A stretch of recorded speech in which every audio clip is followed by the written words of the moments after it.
Welcome to English grammar class. Today we are going to learn about nouns. Friends, this video is made for the students who are struggling to learn grammar and who are struggling to understand the meaning and function of grammatical items. Let's learn what is noun. A noun is the name of any person, animal, place, thing, material, idea or emotion. The word noun derived from the Latin word nomen, which means name. So nouns are naming words. Now let's see the types of nouns. Proper noun, common noun, abstract nouns, concrete nouns, collective nouns, then material nouns, compound nouns and possessive nouns. There are 8 kinds of nouns. Let's see the first one, proper noun. Proper nouns are the names of particular or unique places, persons, organizations, rivers, religion, languages, countries and objects. They usually start with capital letter. For example, John, Delhi, Cochin, India, Ganga, etc. The next one is common noun. Common nouns are general names of people, places and objects. They can be countable or uncountable. The common name attributed to a person, thing or animal.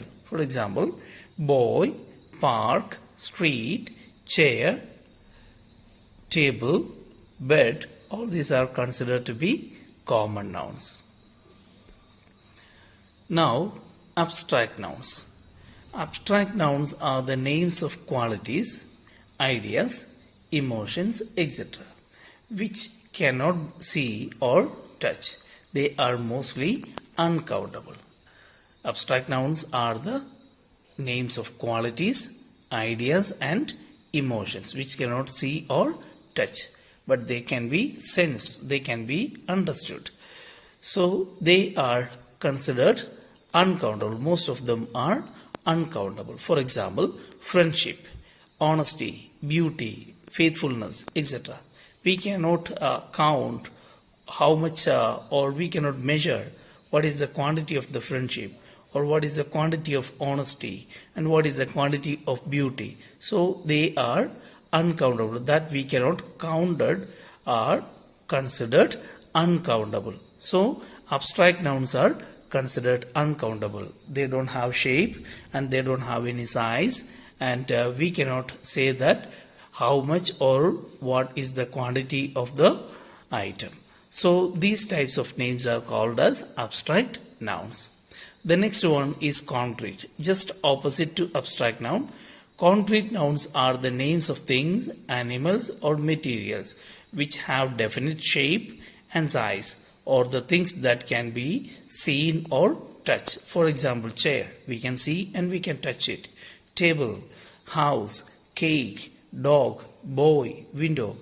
By saying certain names, we get the shape or size of that particular item. Such names are called as concrete nouns. The next one is collective nouns. Collective nouns are the names of collections or groups of people, animal or things. Though they appear in singular form, they represent a group. So we can see that when we take the case of collective nouns, they appear as a group, even though we feel that the name is given us in the form of a singular noun, but at the same time it represents a group. For example, army of ants, crowd, herd of cattle, etc. are the examples of collective nouns. Now let's pass on to material nouns. A material noun is a naming word of material or substance with which things are made of. For example, iron, steel, copper, gold, wood, rice, etc. Material nouns are common nouns. Usually, common nouns are countable, but material nouns are uncountable. Example, the cow gives us milk. We add milk to tea. Here, cow is singular. It is countable noun and it is a common noun. But milk is an uncountable noun that is considered a material. Why it is considered to be a material? How steel or iron? At the same time we can call it as common noun and material noun. How or why?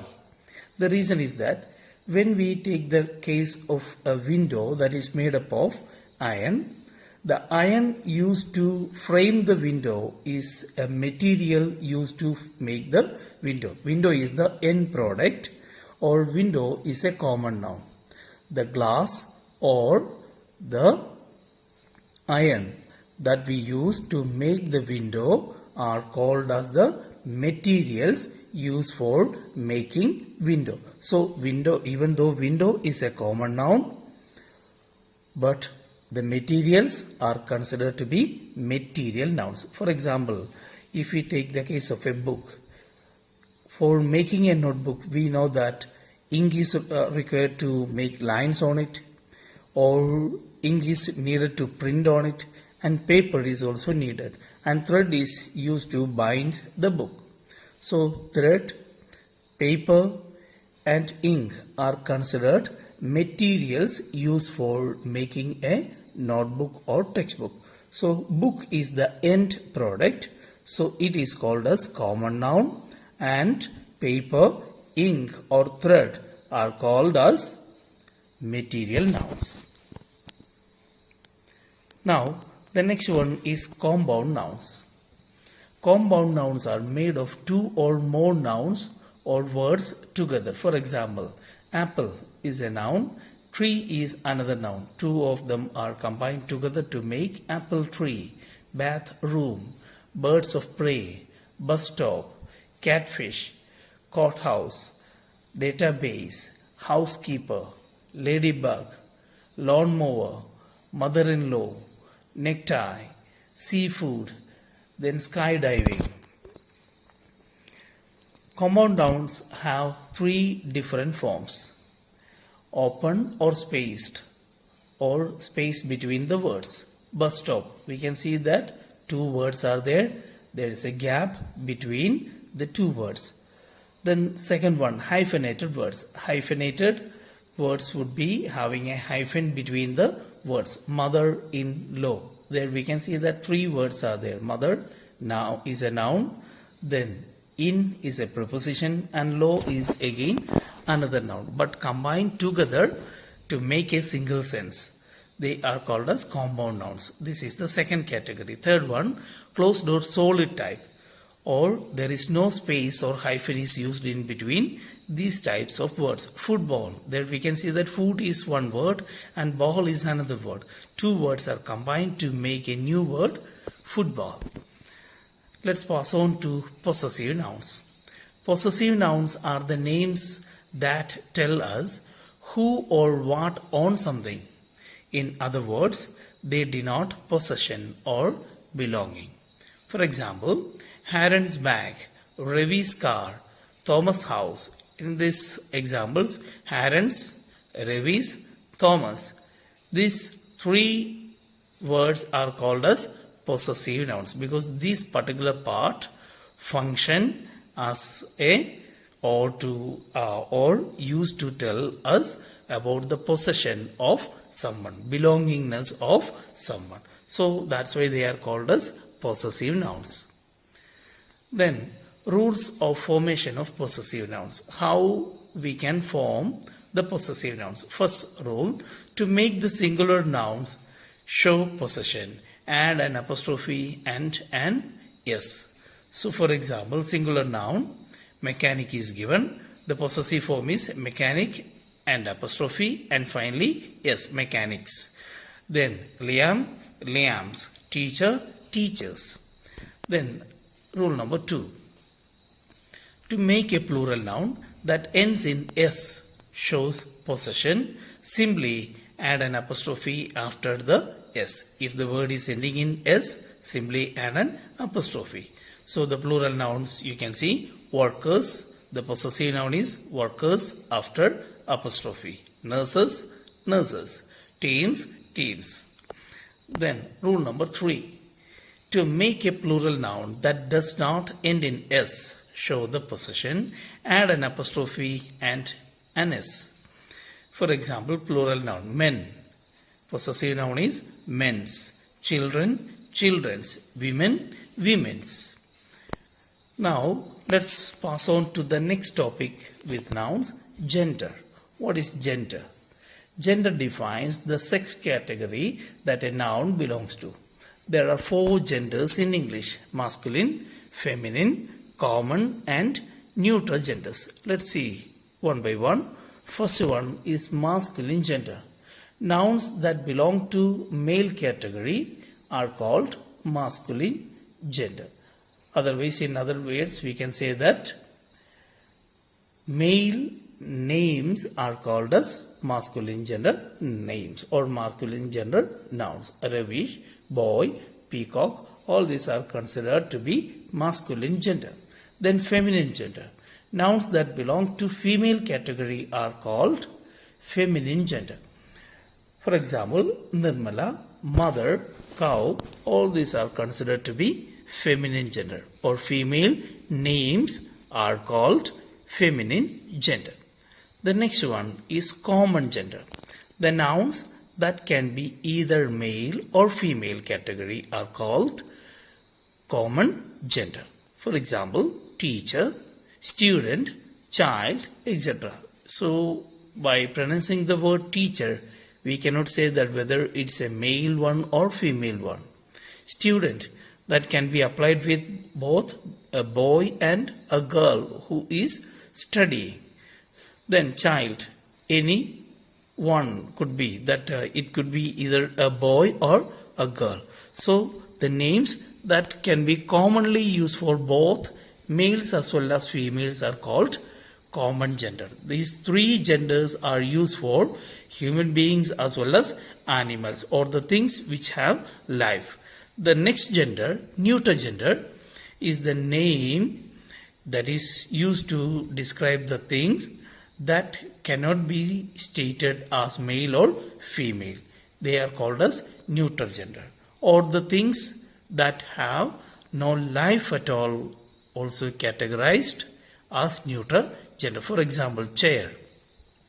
By seeing a chair, we cannot call it as a male one or a female one. Or pencil, fan, tree, all these are considered to be the things that does not make any move or that cannot be categorized as male or female, or that cannot be considered as a thing that have life.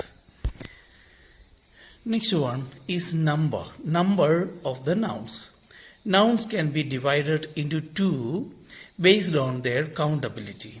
According to countability. Countability means the things that can be counted. So first category is countable and the next one is uncountable. Nouns that can be counted are called countable nouns. There are 2 types of countable nouns: singular, that means only one, and plural, that are 2 or more than 2. For example, if we take the case of this singular or plural, book or book, books is plural and book is singular. Bag or bags, bag is singular and bags is plural.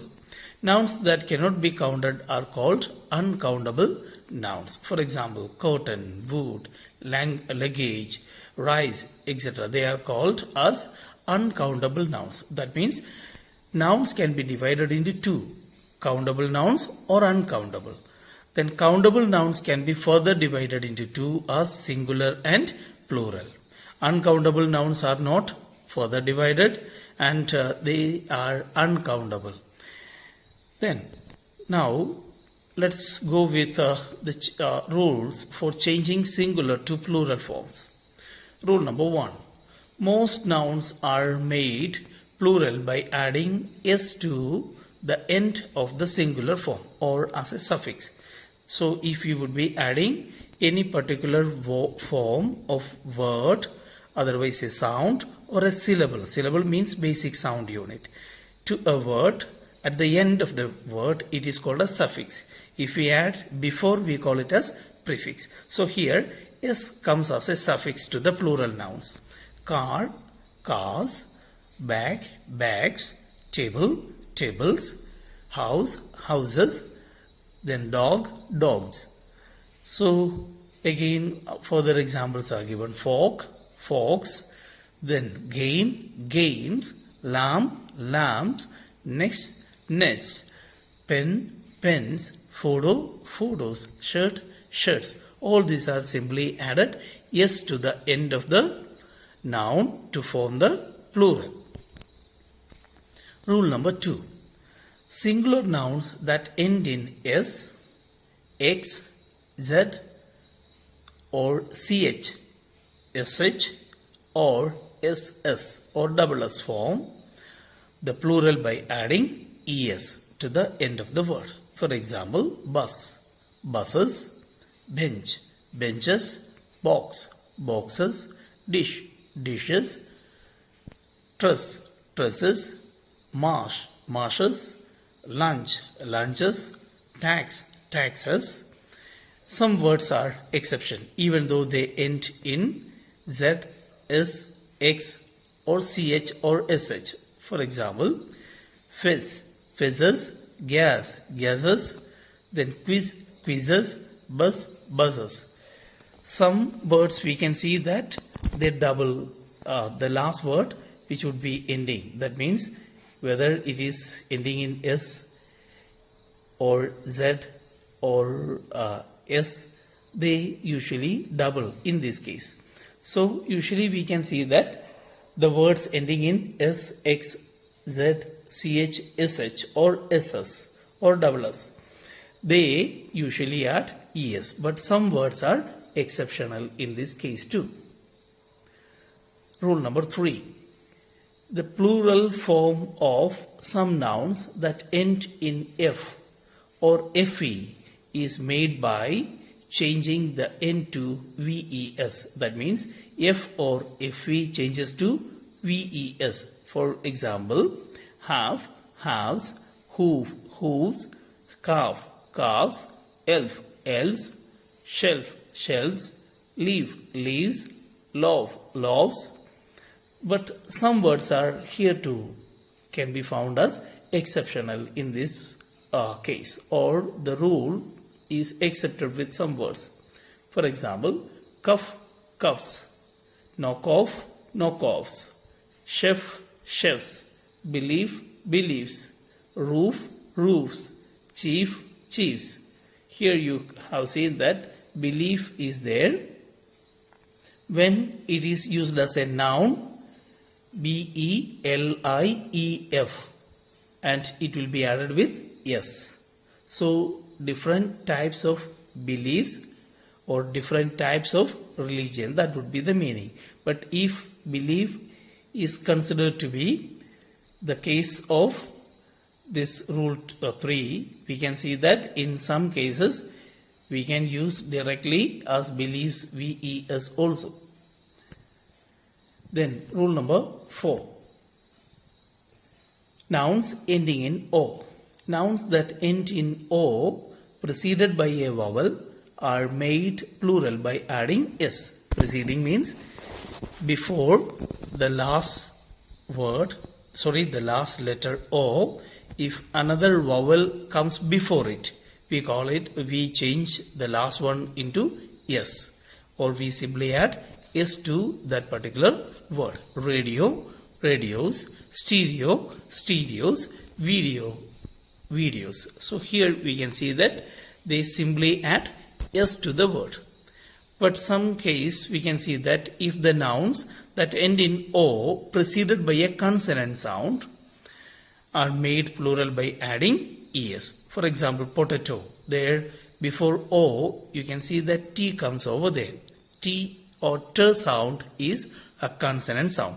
So if a consonant sound comes before the last letter O, there we add es. Potato, potatoes. Tomato, tomatoes. Hero, heroes. Echo, echoes. Veto, vetoes. Domino, dominoes. Then some words are exceptional in this case too. We can see that piano, that last letter is O, and before that a consonant sound N or N sound comes. But then too, simply we add yes. Piano, pianos. Photo, photos. Hello, hellos. Then soprano, sopranos.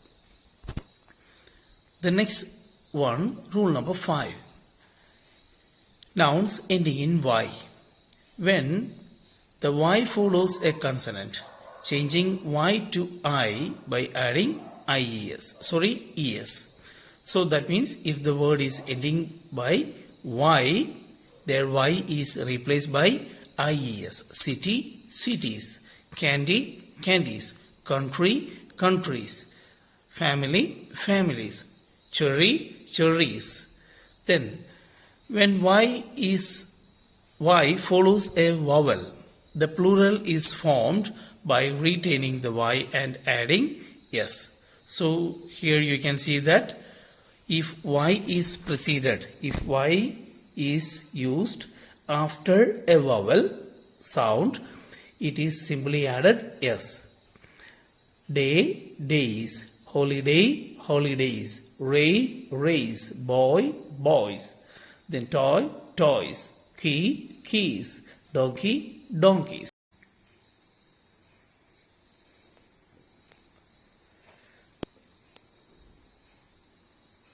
Now, let's pass on to rule number 6. Changing the spelling of singular nouns. Some nouns are considered exceptional. We will discuss about them later on in the same video. Before that, we can see that they change the spelling of singular noun to another word. People, person, ox, oxen, man, men, woman, women, caveman, cavemen, policeman, policemen, child, children, tooth, teeth. Rule number 7. Some nouns use the same singular and plural form. That means both the words are same. Aircraft, aircraft itself. Barracks, deer, gallows, moose, salmon, hovercraft, then spacecraft and series. These words are used, the same word is used as singular and plural form. The next one is rule number 8. Some nouns are of Latin or Greek or French origin. For example, nouns from the Latin origin. Alumnus, it can be formed as alumni or alumnuses. Then apex, apices or apeces. Then appendix, appendices, appendixes. Then the next category is nouns of French origin. For example, statue, chadex and chadeuses. Then bureau, burex and bureaus. Tableau, then tableux and tablers. Some irregular plural nouns are also given. Child, children, ox, oxen, louse, lice, mouse, mice, foot, feet, goose, geese, then tooth, teeth, moose, moose, then deer, deer, fish, fish, sheep, sheep, man, men, woman, women. We cannot say that what type of rule it is followed, because these type of words are taken from the other languages in English. So these words still follow the rules of the languages from where it had been taken. So they don't follow the rules that we have discussed. Now we can see that plural nouns at a glance. The first category is the regular nouns. Usually they add s. Car, cars, dog, dogs, book, books, etc. Second one ends in s ch, sh, x or z. They usually add es. Bus, buses, match, matches. Then dish, dishes, box, boxes, quiz, quizzes. Then some words ending in f and fe changes to ves. Leaf, leaves, wolf, wolves, life, lives, etc. The words ending in vowel plus y, they simply add s. Day, days, key, keys, boy, boys, etc. Some words which ends in y but preceded by a consonant, they usually add ies. Y is replaced and ies is added. City, cities, baby, babies, story, stories, etc. Then the next category is irregular nouns. Man, men, child, children, food, feet, tooth, teeth. We cannot say that what is the exact rule followed over there. Next one, that the words ends in vowel plus o. They simply add s. Zoo, zoos, radio, radios, stereo, stereos, video, videos. Then another category is that end in o but preceded by a consonant. Then hero, heroes, echo, echoes, tomato, tomatoes, potato, potatoes. You can see that irregular, then and these three category add s, and the middle category add es with that. The final one, we can say that they usually do not follow any separate rules. Now let's pass on to the last topic of this video, that is case. Case means actually the label attributed to a noun. Let's see what is case. There are 6 basic cases in English. Let's see what is case. Based on the use of nouns in a sentence, they can be divided into 6 cases. That means, what is the use of a noun in a sentence? That we consider as the label of the noun or the case of the noun. Subjective or nominative case, that means use the subject. Giving nomination, name, naming part of the sentence. Objective or accusative case. Then possessive and genitive case. Vocative case, locative case, and instrumental case. These are the major 6 category cases in English. Let's see that in detail. First one is nominative or subjective case. This one is said to be nominative because it gives the naming part of the sentence or the subjective part of the sentence. So that's why they are called as commonly subjective case. When a noun is the subject of the verb, it is used to be in nominative case because it is the naming part or subject of the sentence. For example, India won the match. Rahul went to the store. There, India and Rahul are in nominative case. Next one, accusative or objective case. Actually, accusative case is divided into 2 as ablative and dative case. So both of them are 2 types of objects. Let's see what are they. When a noun is the object of a verb, it is said to be in accusative case. There are 2 types of objective cases. First one is ablative, that means the direct object is taken, and second one is dative, that is indirect object. For example, she gave George a book. There, George is considered to be the person who is affected by someone's action. So, the person is considered to be indirect object. So, George is in dative case. Then, while a book is used as the object of the sentence, and that is a thing that is considered to be direct object, it is said to be in ablative case. He sang a song for Raj. A song is the direct object, so the case is ablative, and Raj is the indirect object, so Raj is called as Raj is said to be in dative case. Then the next one